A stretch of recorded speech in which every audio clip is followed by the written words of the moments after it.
All right, good afternoon, bachcho. So we have seen how we can derive the molecular formula of different sugars.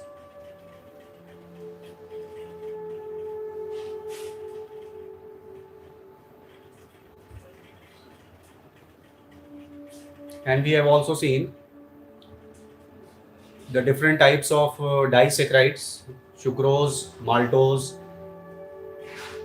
and of course lactose. Then their common names also we have seen. Now it's time to learn something different.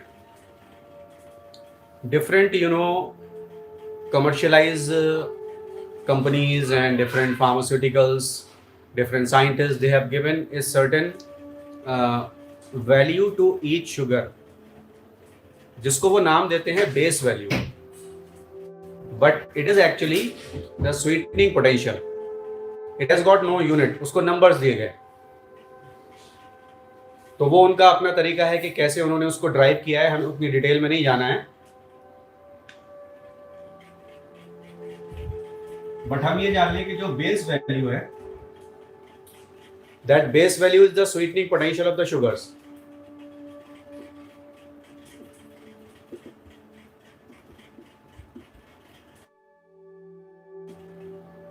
Right?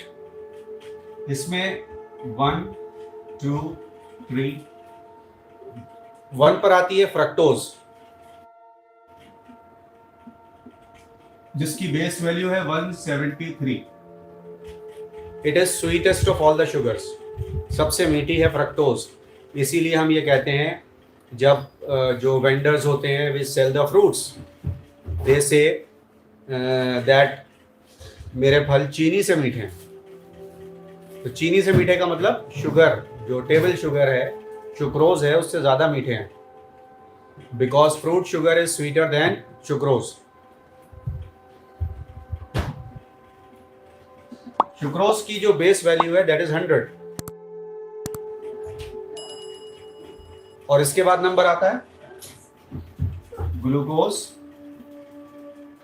Maltose and lactose. 73 40 14. So you see, lactose is least sweet of all the sugars. Milk sugar is least sweet of all the sugars. Sweetest is fructose, the fruit sugar, and least sweet of all the sugar is lactose, जिसकी base value सिर्फ 14 है.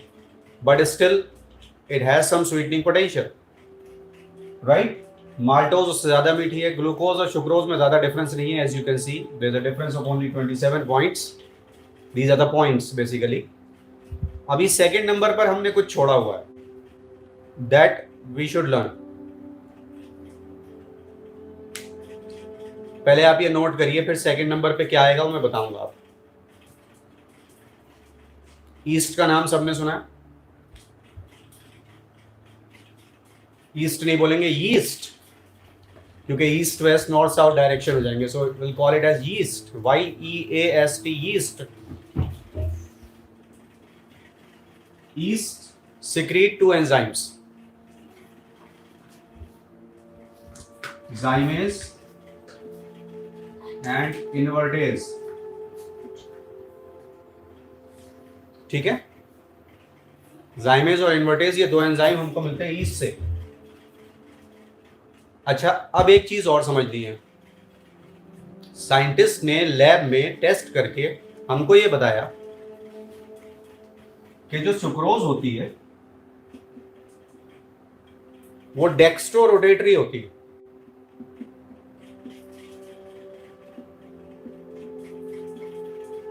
मतलब हम positive sign add कर सकते हैं sucrose के आगे. ठीक, इस पर जब इन्वर्टेज एंजाइम डाला गया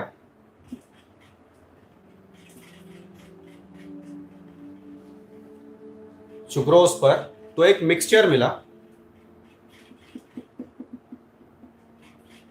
बच्चों, इस मिक्सचर का हाफ पार्ट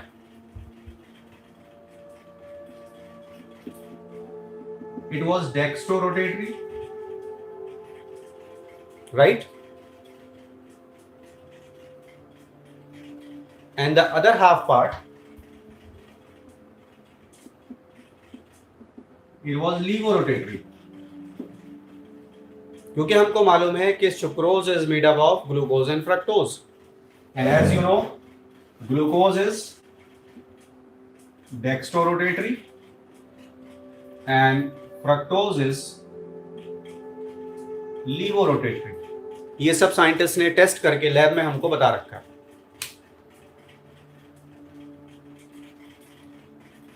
अब ये जो मिक्सचर था, इस मिक्सचर का क्या नाम रखा गया? इस मिक्सचर का नाम रखा गया इन्वर्ट शुगर.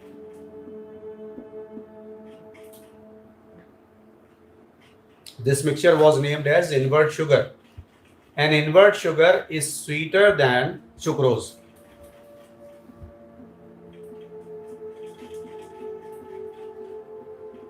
इसकी base value I 130.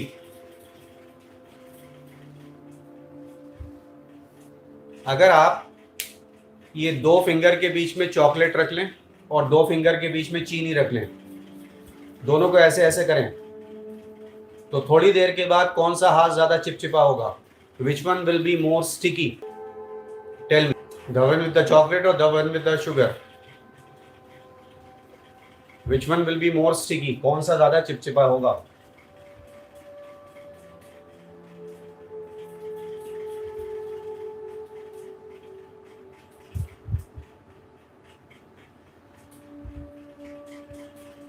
Of course you are right. The one with the chocolate. Why?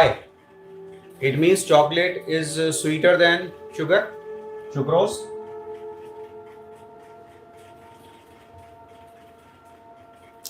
Sugar वाला नहीं, चॉकलेट वाला ज्यादा चिपचिपाता है. Chocolate is sweeter than sugar, table sugar और केन शुगर.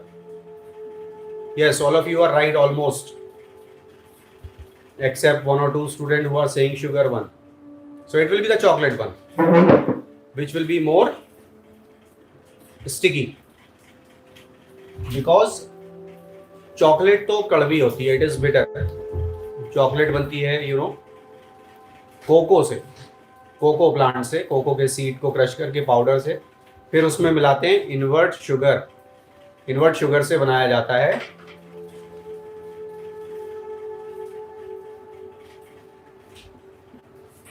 गुए सिरप.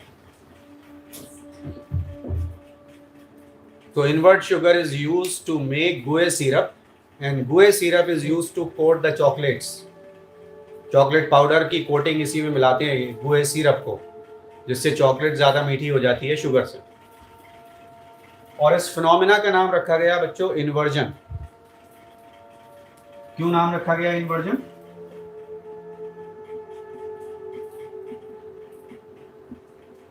क्योंकि ऑप्टिकल एक्टिविटी इन्वर्ट होगी.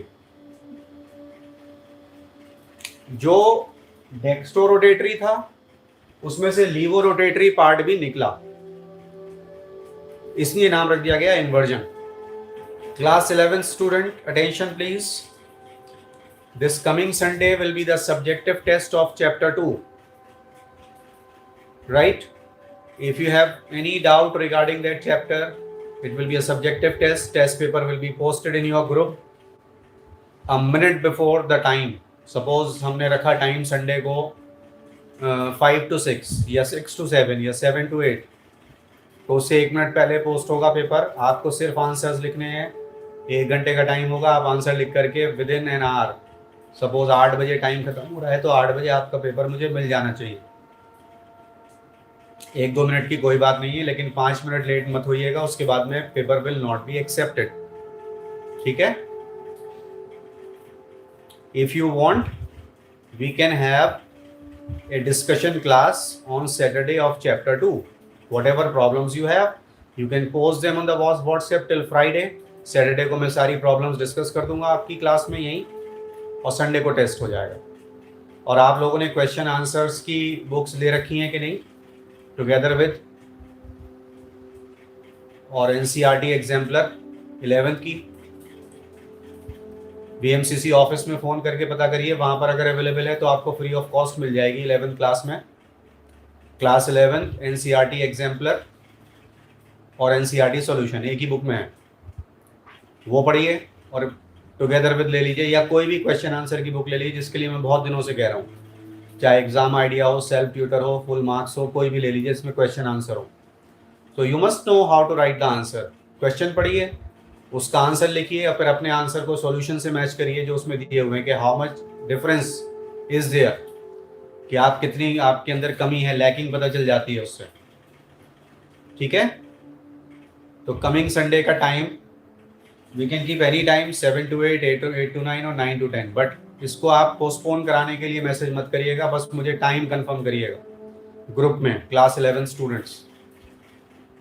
ऑल राइट, कि सर इस टाइम से इस टाइम तक सही रहेगा।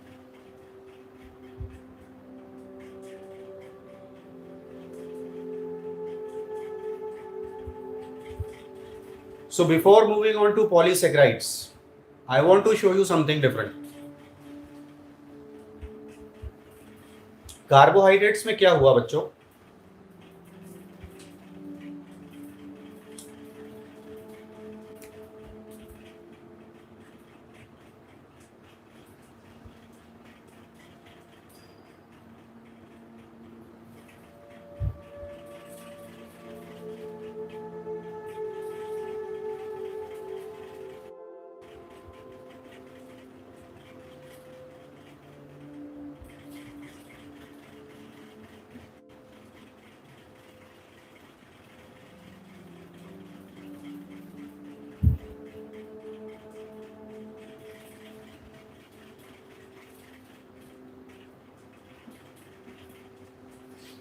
इस तरह से हमने देखा ओलिगोसैकेराइड में, ये 1,4 लिंकेज थी, 1,4 लिंकेज थी, है ना, यस और no.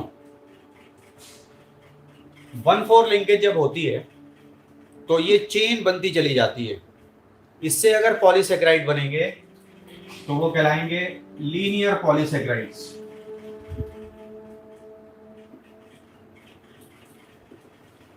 You know the meaning of linear. So linear polysaccharides कैसे बनते हैं, 1,4 लिंकेज से। ठीक है, अब मान लीजिए एक लीनियर चेन और आ गई नीचे,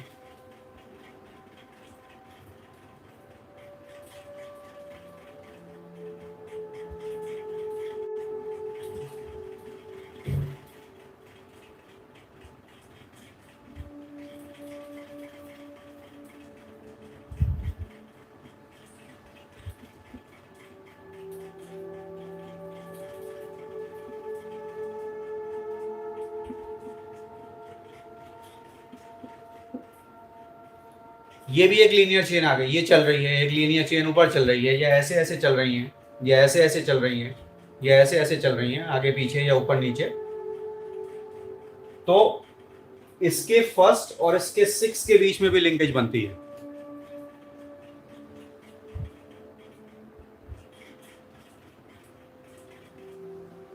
इसको बोलते हैं 1,6 लिंकेज, 1,6 ग्लाइकोसिडिक बॉन्ड, यहां भी वाटर रिलीज होगा। अब क्या हुआ, ये लीनियर पॉलीमर था क्योंकि 1,4 लिंकेज थी, ये लीनियर पॉलीमर था क्योंकि 1,4 लिंकेज थी। अब 1,6 लिंकेज जब हो गई तो ये बन गया ब्रांच पॉलीमर।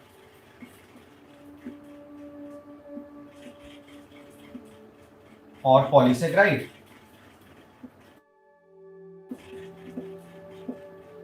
आपसे जब ये पूछा जाए कि लीनियर पॉलीसैकेराइड में कौन सी या लीनियर ओलिगोसैकेराइड में कौन सी लिंकेज होती है, तो आप बोल रहे हैं 1,4 लिंकेज होती है, 1,4 ग्लाइकोसिडिक बॉन्ड। लेकिन अगर आपसे ये पूछा जाए कि ब्रांच पॉलीसैकेराइड में कौन सी लिंकेज होती है, तो आपका आंसर क्या होगा, let me know your answer.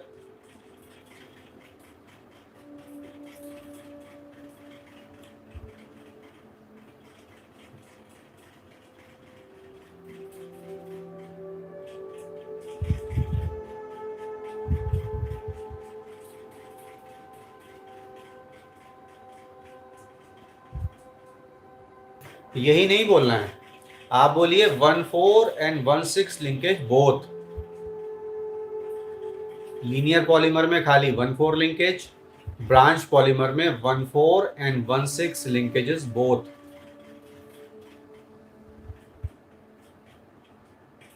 Yes, that's right.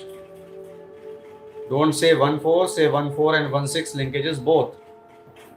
1,6 नहीं बच्चों, 1,4 and 1,6 both. Is this clear to everybody now? You have any doubt, you can ask. All right.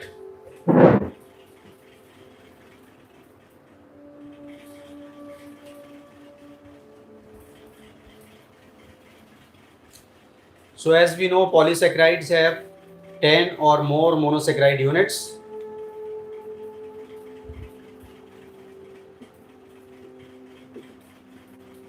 Polysaccharides का बच्चों मॉलिक्यूलर फॉर्मूला हो जाएगा C6H10O5 इसी फैक्टर को n टाइम्स कर दिया तो that becomes a molecular formula of polysaccharides. Polysaccharides दो तरह के हैं.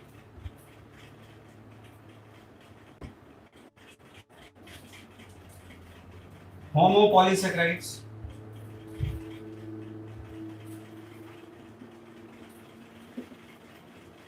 and heteropolysaccharides.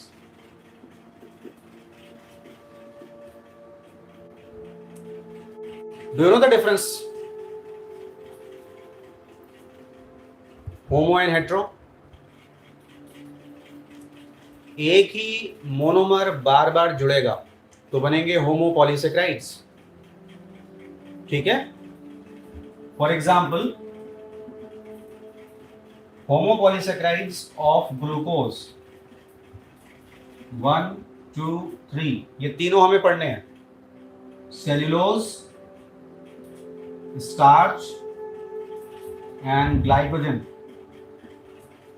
तीनों अलग हैं. Of fructose. फ्रक्टोज का भी तो पता होना चाहिए क्योंकि फ्रक्टोज को ग्लूकोज के साथ हम पढ़ रहे हैं. फ्रक्टोज का एक होमोपॉलीसेक्राइड है inulin. It is not insulin, it is inulin. और आपको पता है पॉलीसेक्राइड मीठे नहीं होते. मॉलिक्यूलर वेट बढ़ने से स्वीटनिंग पोटेंशियल कम हो जाता है. तो जितना ज़्यादा मॉलिक्यूलर वेट होगा उतनी ही मिठास कम होगी. पॉलीसेक्राइड बिल्कुल भी मीठे नहीं होते. They are non sugars. Inulin is found in root tubers of Dahlia. Dahlia के बड़े बड़े फ्लावर्स होते हैं ना, फरवरी मार्च में फ्लावरिंग होती है, बड़े बड़े फूल होते हैं. तो डहेलिया की रूट में ट्यूबर होते हैं. जैसे पोटैटो ट्यूबर है स्टेम का, इसी तरह से रूट का ट्यूबर है डहेलिया में. उसमें आइनुलिन मिलता है. उसका हाइड्रोलिसिस करेंगे तो फ्रक्टोज मिलेगा, वो मीठा होगा. आइनुलिन मीठा नहीं है. तो हेट्रोपॉलीसेक्राइड्स भी जान लेंगे. इन तीनों की तो हमको डिटेल पढ़नी है. सेल्यूलोज, स्टार्च और ग्लाइकोजन की हमको डिटेल पढ़नी है. हेट्रोपॉलीसेक्राइड्स के बारे में हम जान लें. 3 आपके काम आएंगे. इनकी डिटेल हमको नहीं पढ़नी. बस ये पता होना चाहिए कि इसमें अलग अलग मोनोमर होते हैं. कौन कौन से वो भी आपसे कोई नहीं पूछेगा. हमारे ब्लड में नेचुरल एंटी कोगुलेंट होता है heparin. Heparin is a heteropolysaccharide. इसमें अलग अलग शुगर जुड़ती हैं. 10 hyaluronic एसिड. ये क्लास 12 चैप्टर 3 में आएगा. तब आपसे पूछा जाएगा ये क्या होता है, तो आपको बताना होगा ये हेट्रोपॉलीसेक्राइड था, आपने पढ़ाया था 11th में. And third one is chondroitin sulphate. chondroitin sulphate ये कार्डिलेज में मिलता है. chondro word is used for cartilage. ठीक है. So in the next class will see the details of cellulose, starch and glycogen. हमारे सिलेबस में इतना ही है. Carbohydrates will be over, then will move on to the next biomolecule that is proteins. ठीक है. Till then goodbye, stay safe.